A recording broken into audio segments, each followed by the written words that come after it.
Kalau belum subscribe juga segera ya, supaya kita bisa terus mengikuti channel ini dan sehingga channel ini bisa jadi berkat dalam hidupmu. Kami memuji dan memuliakan nama-Mu karena Engkau adalah Tuhan kami dan Raja kami. Thank you. Makasih Tuhan. Siapa Engkau di hidup kami tidak akan pernah menganggap biasa. Apa yang Kau perbuat dalam hidup kami, apa yang Kau lakukan di Kalvari, sampai selama-lamanya kami tidak mungkin bisa membalas budi. Oleh karena itu kami datang hanya dengan memuji dan menyembah. Sekalipun sebagian di antara kami harus melakukannya dengan bercucuran air mata, tapi kami tahu ya Tuhan, semua itu adalah untuk Tuhan. Tuhan berkati umat-Mu, sayangi setiap domba, Tuhan cinta kami semua.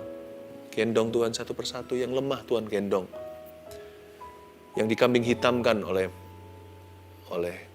keadaannya Tuhan atau oleh sekelilingnya, Tuhan gendong.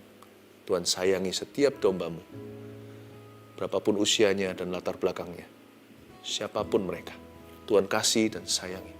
Tuhan belai setiap kami. Terima kasih Tuhan. Sampaikan sabda-Mu, sembunyikan hamba-Mu di balik salib Yesus. Dalam nama Yesus. Haleluya. Amin. Puji Tuhan. Shalom semua sekali lagi. Saya bersyukur saat teduh ini terus berjalan dan tidak terasa kurang lebih di tanggal-tanggal ini tahun yang lalu kita memulai saat teduh. Jadi hari ini boleh dikatakan saat teduh first anniversary.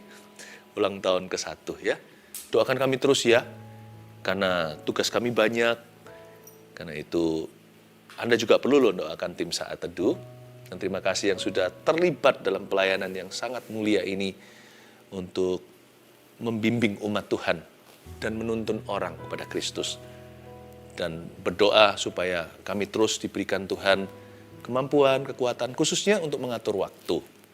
Waktu itu penting sekali, apalagi sekarang pelan-pelan semua sudah kembali normal. Onsite pun sudah jalan, ada banyak tugas. Kita doakan saat teduh terus berjalan, dan dengan doa-doa Anda, pasti berkat Tuhan mengalir terus, tak henti-hentinya. Hari ini saya mau sampaikan firman Tuhan yang berjudul Bahasa Air Mata. Kita buka Alkitab bersama-sama di Yohanes pasal 11, ayat 28 sampai 37. Bahasa air mata. Sambil Anda buka. Seperti yang saya katakan tadi di awal-awal acara, saya merasakan ada banyak di antara Anda yang sedang menangis hari ini, today. Mungkin juga beberapa sekarang. Jangan menangis. Tuhan sayang padamu. Apa yang membuat hati Anda gelisah? Sampaikan ke Tuhan. Tapi jikalau Anda harus menangis, jangan sia-siakan air mata ya. Biarkan firman Tuhan hari ini mengajari apa itu bahasa air mata. Agar supaya kita jangan menangis sia-sia, tetapi mencucurkan air mata itu sambil maju dalam rencana Allah. Yang menabur dengan mencucurkan air mata, pasti akan menuai dengan sorak-sorai, pulang membawa berkas-berkasnya. Mari kita sudah buka sekarang, kita baca, yaitu Yohanes 11 ayat 28. Saya langsung penggal di bagian ini saja, di babak berikutnya dari cerita kebangkitan Lazarus. Masuklah Maria, ayat 28 bunyinya. Dan sesudah berkata demikian, ia pergi memanggil saudaranya Maria dan berbisik kepadanya, "Guru ada di sana, dan ia memanggil engkau." Mendengar itu, Maria segera bangkit, lalu pergi mendapatkan Yesus. Marta terlebih dahulu ketemu sama Tuhan. Setelah ngobrol-ngobrol sama Tuhan, Tuhan luruskan cara pandangnya soal kebangkitan. Lalu Marta pergi dulu mendahului Yesus, kembali di mana Lazarus dikuburkan dan terjadi kebaktian perkabungan. Marta bisik-bisik ngomong gini sama saudaranya, yaitu Maria. Guru ada di sana, dan ia memanggil engkau. Setahu saya, waktu saya baca ayat-ayat sebelumnya, Tuhan nggak berkata, mana Maria? Apakah Marta di sini berbohong atau berdusta? Enggak sih. Kita tidak perlu menunggu sampai dengar suara audible baru percaya bahwa Tuhan memanggil kita. Tuhan memanggil kita setiap hari. Gerak-gerik tubuh Yesus sudah cukup bagi Marta untuk mengerti dan memahami Yesus sedang mengharapkan ketemu Maria. Nggak hanya Marta, Yesus mau ketemu Maria juga, karena dua-dua berkabung kan. Lazarus mati atau meninggal dunia. Guru ada di sana. Marta memanggil Yesus guru. Kelihatannya mereka bersaudara, 3 siblings ini. Maria, Marta, Lazarus, tiga-tiga kalau panggil Yesus itu guru. Kalau Lazarus sih masih lumrah. Karena zaman itu, rabi, demikianlah sebutan guru-guru Yahudi, mereka itu mengajar laki-laki. Tetapi untuk Marta dan Maria menyebut Yesus guru itu nggak lazim. Karena wanita waktu itu tidak mendapatkan edukasi seperti kita di Indonesia yang banyak menjadi pelopor demikian adalah era Kartini. Zaman itu perempuan tidak mendapatkan pendidikan. Apalagi pendidikan agama adalah pendidikan utama di dalam kebudayaan Yahudi saat itu. Guru ada di sana, mereka panggil guru. Berarti mereka murid. Berarti Yesus memuridkan mereka. Ini rabi satu-satunya menurut saya. Yang lainnya nggak mau ajar wanita. Mereka rasa itu kelas kedua. Zaman itu ya. Tapi kebenarannya adalah laki-laki perempuan adalah sama di mata Tuhan. Guru ada di sana. Ini membuktikan bahwa Yesus itu cinta semua orang. Yang dihina, diabaikan, dinomorduakan. Yang dianggap kelas bawahan. Yang dianggap tidak masuk dalam klub kami. Tidak masuk dalam golongan. Tidak diperhitungkan. All the outcast atau orang-orang yang dianggap sebagai orang-orang pelarian. Yesus sayang sama mereka. Yesus adalah guru orang-orang itu. Dia adalah juru selamat orang berdosa. Yesus guru Anda loh. Tahu nggak Anda bahwa Yesus itu gurumu? Marta selalu dianggap sebagai seseorang yang negatif. Karena dia tegur Maria kan, lalu beritahu, itu loh, guru suruh dia kerja, masa saya aja. Dia terus duduk di bawah kakimu, dengar firmanmu. Marta selalu dianggap sebagai semacam orang jahatnya. Padahal enggak sih, banyak hal kita bisa belajar dari Marta. Dalam insiden satu itu enggak bisa terlalu dibesar-besarkan. Marta membisikkan pada saudaranya Maria, "Hei, guru ada di sana." Dari sini kita pelajari bahwa iman enggak selalu harus koar-koar. Iman enggak usah rame-rame. Kalau waktunya kita bersaksi bagi Yesus, jangan sembunyikan lampu di bawah gantang. Preach it from the rooftop. Khotbahkan, beritakan dari atap rumah. Semua orang harus tahu, mercusuar kan tidak ditaruh di bawah, tetapi di atas gunung atau tempat yang tinggi. Cahaya harus taruh di situ. Tetapi kalau bicara tentang conviction atau keyakinanmu, pegang aja di hatimu. Tidak perlu demokrasi tanya kanan kiri. Kalau dia bilang, guru ada di sana, nanti banyak-banyak yang bondong-bondong datang hanya penasaran. Tapi Marta dan Maria sungguh-sungguh mau percaya. Udahlah, percaya itu nggak usah ikut-ikutan. Kalau Anda mau percaya Yesus, percaya. Nggak usah tunggu tetanggamu, nggak usah tunggu saudaramu, nggak usah tunggu siapapun dalam hidupmu untuk mendukungmu. Guru ada di situ. Dan ayat 29, mendengar itu Maria segera bangkit lalu pergi mendapatkan Yesus. Langsung jalan dia, nggak pakai tunggu-tunggu, nggak pakai are you sure, apa betul, minta konfirmasi dulu. Ini yang disebut your wish is my command. Yaitu saya nggak perlu dibentak-bentak, diteriakin, diperintah-perintah, disuruh-suruh. Kalau Tuhan mau, aku akan bersedia. Kalau Tuhan berkata, datanglah, langsung aku hengkang kaki dan ke situ. Saya nggak perlu tunggu. Your wish is my command. Dari sini, saya ngerti kenapa Yesus punya hubungan yang istimewa dengan keluarga Maria, Marta, dan Lazarus ini. Mereka bukan hanya orang-orang yang mudah diajar, tapi mereka juga adalah orang-orang yang sangat-sangat nurut sama Tuhan. Udahlah, nurut aja sama Tuhan. Gak usah suka berbantah atau bantah-bantahan. Percuma buat kita. Gak menang kita itu berbantah lawan pencipta. Dari sini saya bisa menangkap hatinya Maria. Saya mau punya hati seperti itu. Ya, seperti wanita yang mengurapimu, menangis di bawah kakimu. Saya mau punya hati begitu. Mari kita lanjut. Ayat 30 bunyinya, tetapi waktu itu Yesus belum sampai ke dalam kampung itu. Ia masih berada di tempat Marta menjumpai dia. Masih berapa kilo lah kira-kira. Ketika orang-orang Yahudi yang bersama-sama dengan Maria di rumah itu untuk menghiburnya, melihat bahwa Maria segera bangkit dan pergi keluar, mereka mengikutinya Karena mereka menyangka bahwa Maria pergi ke kubur untuk meratap di situ. Orang-orang ini kan nggak dengar. Marta kan bisik-bisik ke sisternya. Tapi orang-orang ini ketika lihat Maria bangkit langsung hengkang, langsung jalan. Mereka kira, dia mau pergi ke kubur untuk meratap. Memang betul, Maria ini wanita ratapan. Ini wanita air mata. Tapi dia bukan seperti yang mereka kira. Mereka kira dia hanya menangis atau meratapi saja. No. Maria itu yang kita harus pelajari lewat cerita ini. She always cried purposely. Dia selalu menangis dengan tujuan yang jelas.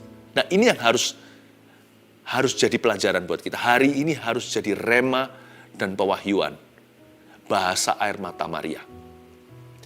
Tapi orang-orang ini kelihatan, para ibu-ibu Yahudi ini semuanya mengikuti dia pergi ke situ. Kiranya dia mau meratap ke kuburan. Mereka ketara adalah orang-orang yang nggak ngerti kenapa mereka menangis. Banyak orang itu gitu ya. Apalagi kalau ibu-ibu kumpul gitu, kalau ada yang berkabung, satu nangis, yang lainnya ikut nangis. Padahal nangis mereka beda-beda. Sama dengan di dunia ini kalau ada huru hara. Lihat provokatornya 1-2. Tapi yang ikut-ikut rame-rame banyak ketika ditanya di interview atau ditangkap misalkan. Kenapa kamu ikut dalam kerusuhan? Nggak tahu. Jangan ikut-ikutan. If you must cry, kalau memang Anda harus nangis, jangan sia-siakan air matamu. Kalau Anda memang menangisnya tujuannya hanyalah untuk mengasihani diri sendiri, maka izinkan saya mengatakan dengan tegas, please don't cry. Don't cry at all. Nggak usah nangis sama sekali. Tuhan sayang padamu, udahlah jangan mengeluh. He loves you. Sudahlah. Tapi kalau Anda memang harus menangis untuk tujuan Maria, dan saya nggak berani menghalangi Anda, bisa-bisa saya dimarah sama Yesus. Karena air mata Maria menggugah hati sang juru selamat. Ayat 32, setibanya Maria di tempat Yesus berada dan melihat dia, tersungkurlah ia di depan kakinya. Ini adalah postur menyembah ya, dan berkata kepadanya, Tuhan, sekiranya engkau ada di sini, saudaraku pasti tidak mati.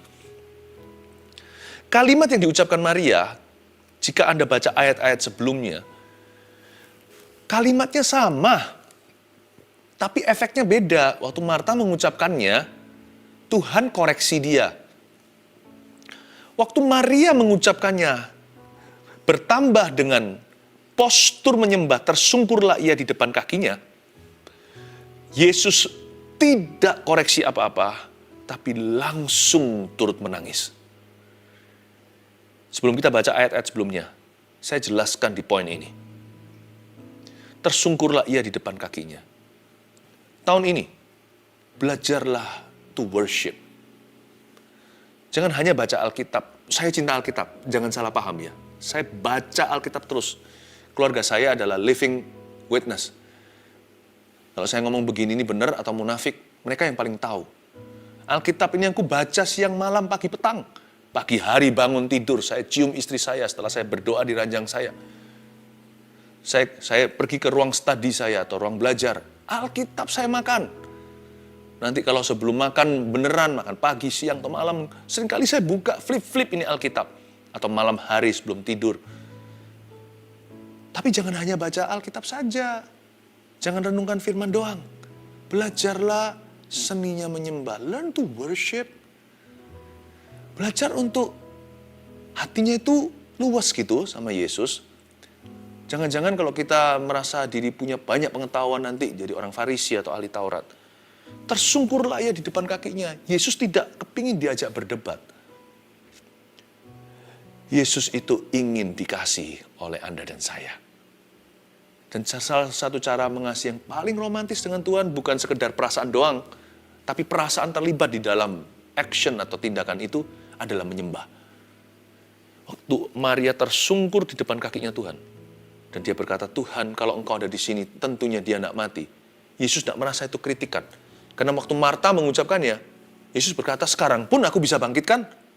Tapi waktu Maria mengucapkannya, itu seperti sebuah kerinduan. Wish you were here in my saddest moment. Di momentumku yang paling sedih, aku harap engkau ada di sini. Maria tidak mencetuskan mujizat apa yang dia harapkan. Dia hanya berkata, Lord, I desire your presence. Aku rindu hadiratmu. Menangis pula. Dan akhirnya Yesus masyigu Itu bahasa Alkitab berbicara dia tergerak dengan amat sangat. Ayat 33.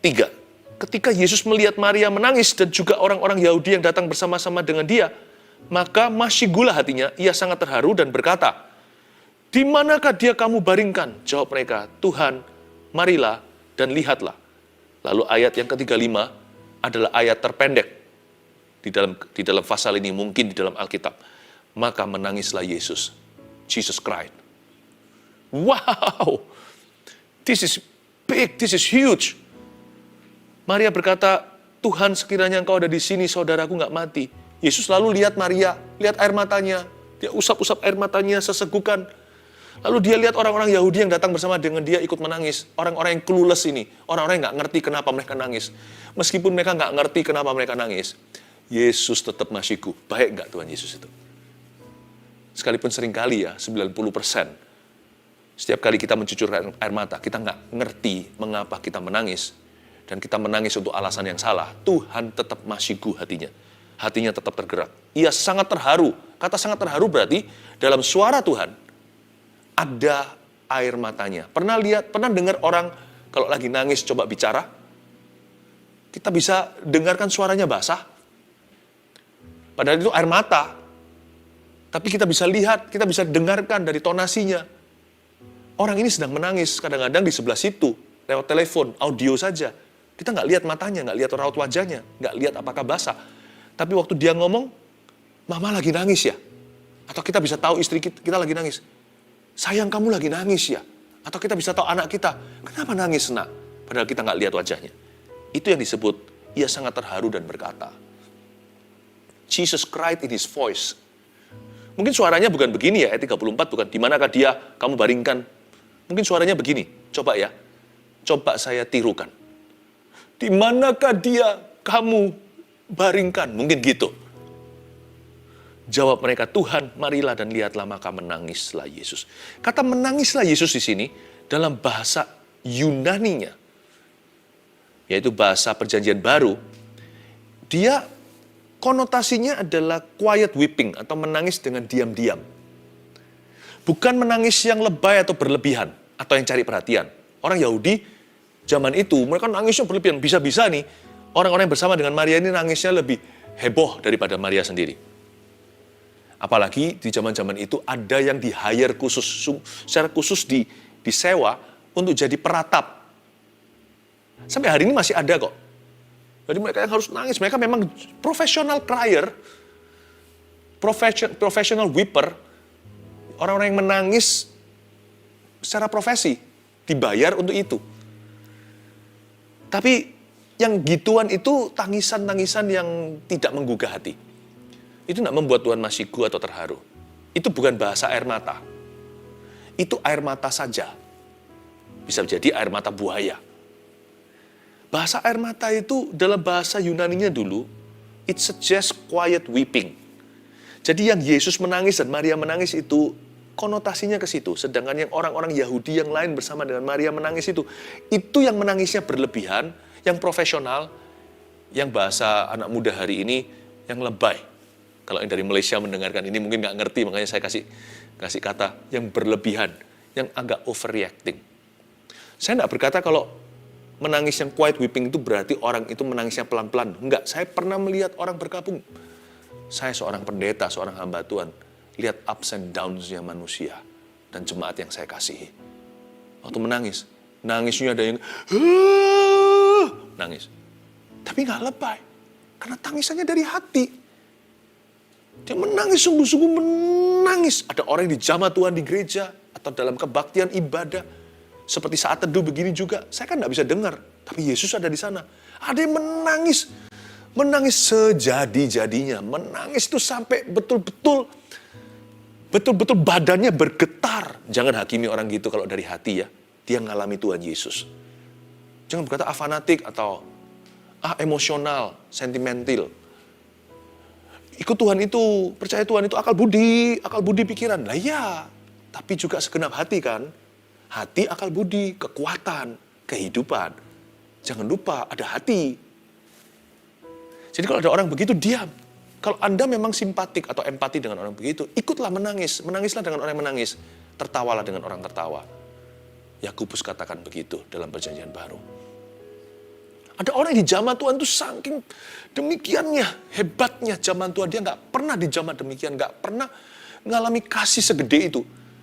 Ada di antara mereka yang sampai nggak sanggup berdiri. Seperti terlentang. Posturnya seperti menyembah, baik itu ke depan maupun ke belakang.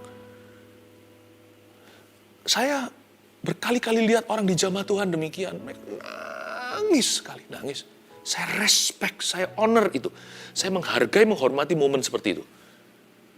Tinggal saya aja yang harus bisa jadi seorang good friend bagi orang demikian. Saya jagai dia, tungguin di sana sampai dia selesai dengan Tuhan, saya nggak ganggu. Atau kalau dia sedang berada di lantai, di mana?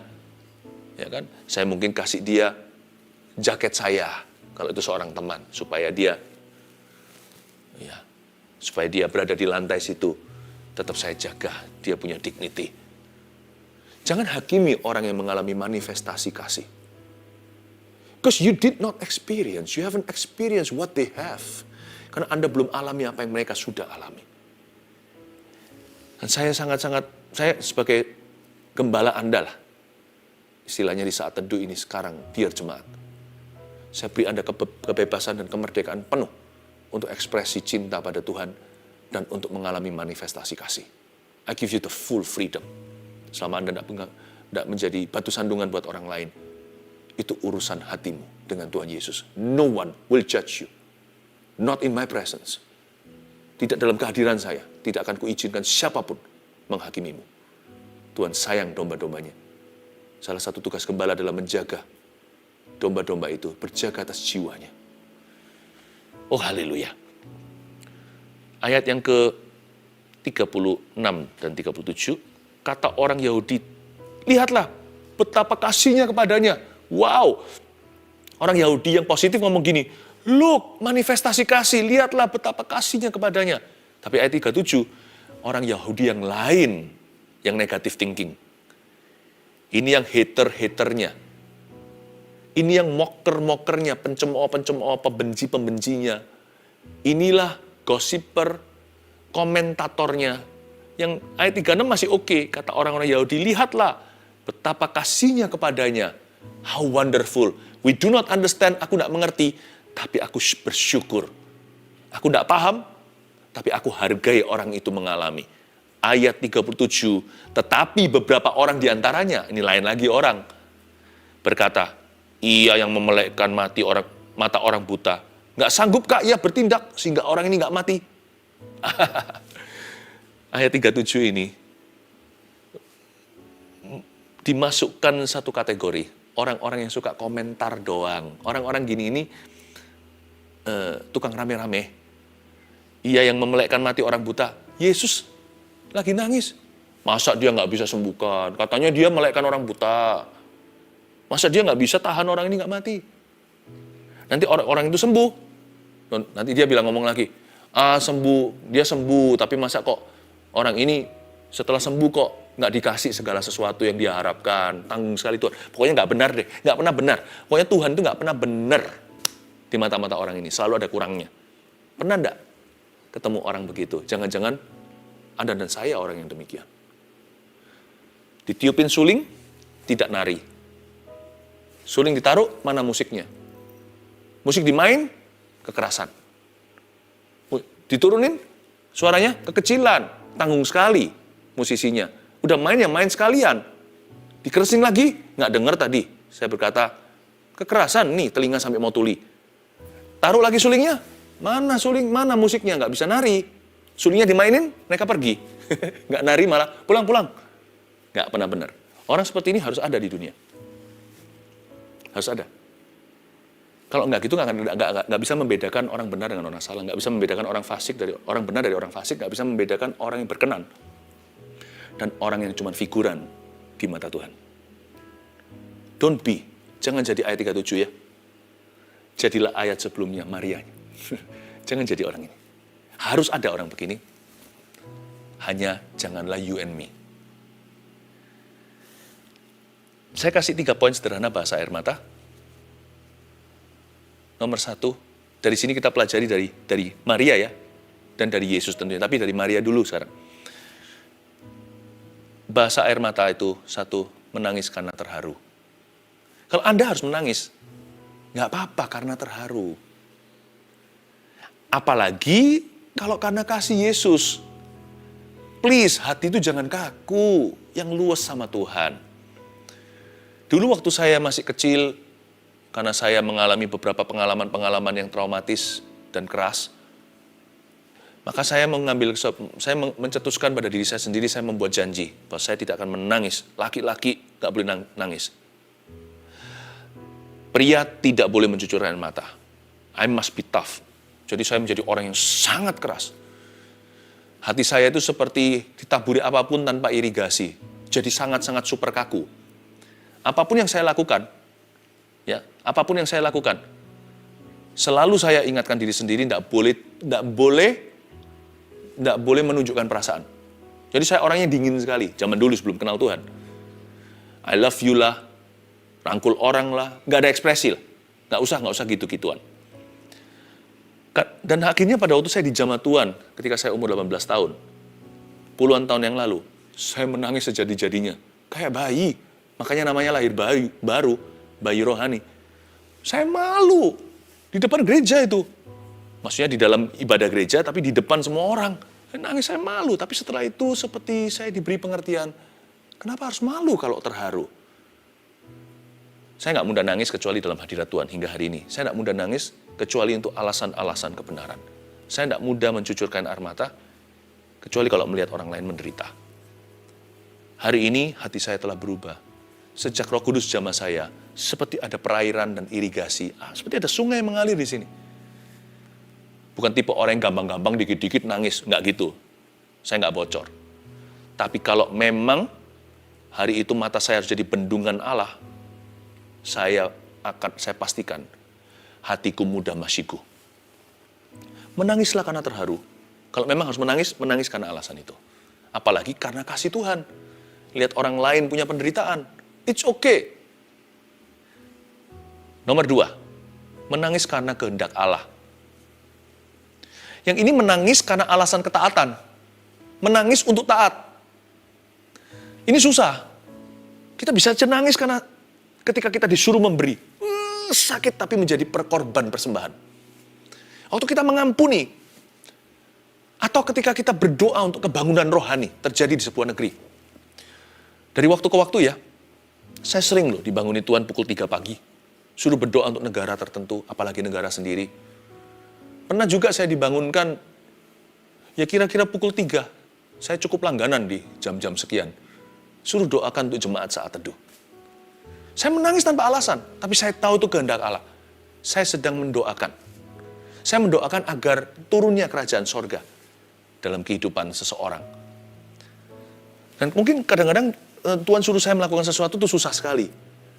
Saking susahnya sampai saya mencucurkan air mata. Contohnya, Tuhan suruh Anda mengampuni.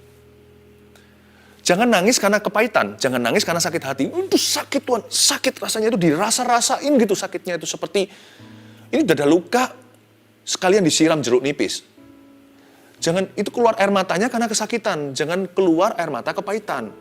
Kalau Anda memang harus nangis, mencucurkan air mata karena mengampuni, karena harus mengampuni seseorang, lakukan demi ini.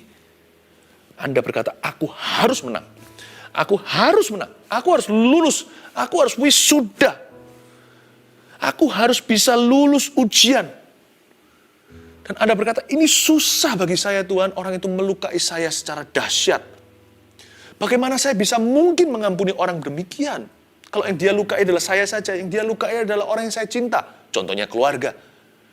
Kalau sesuatu yang terjadi itu sungguh-sungguh buruk, seperti sebuah musibah, mimpi buruk, Anda disuruh mengampuni. Janganlah Anda menangis karena Anda pahit sama orang itu. Menangislah karena susah pengampunan itu. Nangislah karena mengampuni itu sukar dan sulit sekali. Tapi Anda harus bisa. Dan kalau perlu mencucurkan air mata untuk mengangkat besi dan baja di hatimu ini. Dan berkata, I must win. Pengampunan harus kulakukan. Karena aku tahu mengampuni itu adalah kehendak Allah. Anda nangis bukan karena perlakuan orang itu di masa lalu.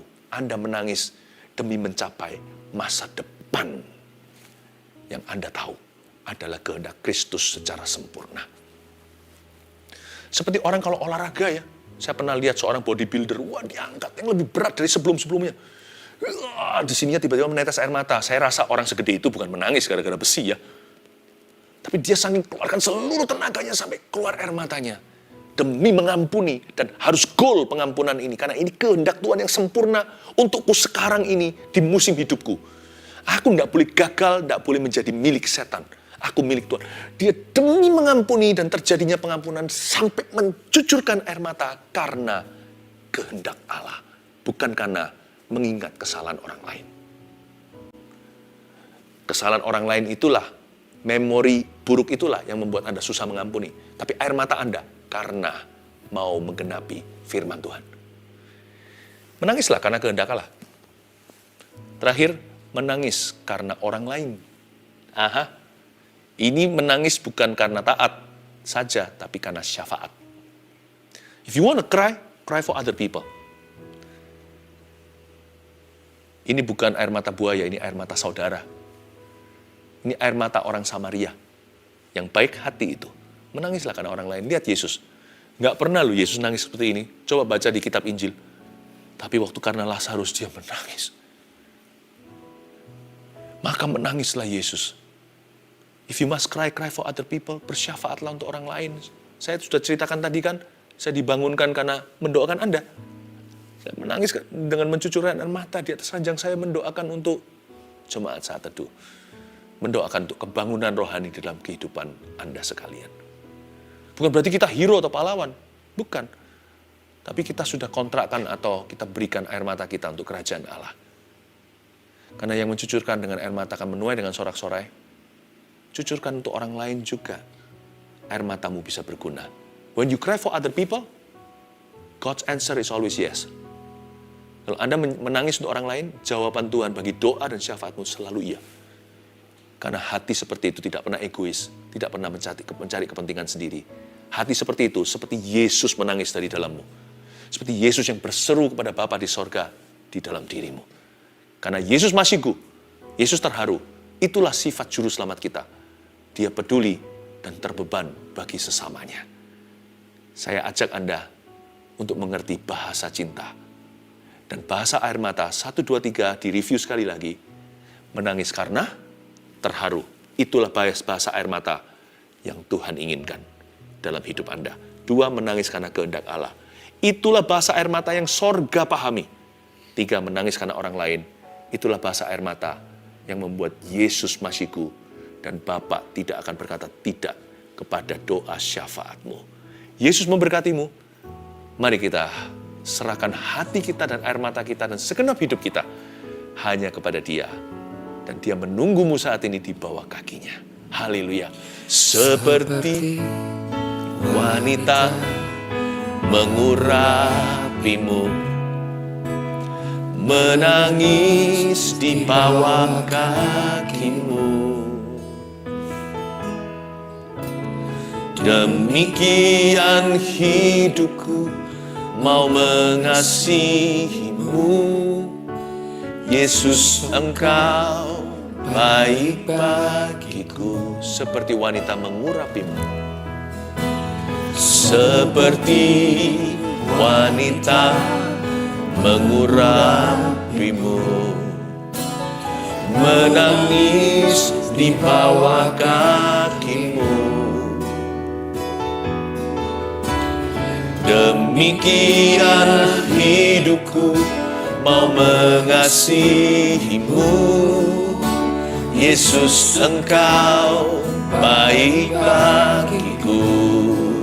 Angkat tanganmu, katakan, sampai akhir ku menutup mata, ku tetap setia menanti janjimu.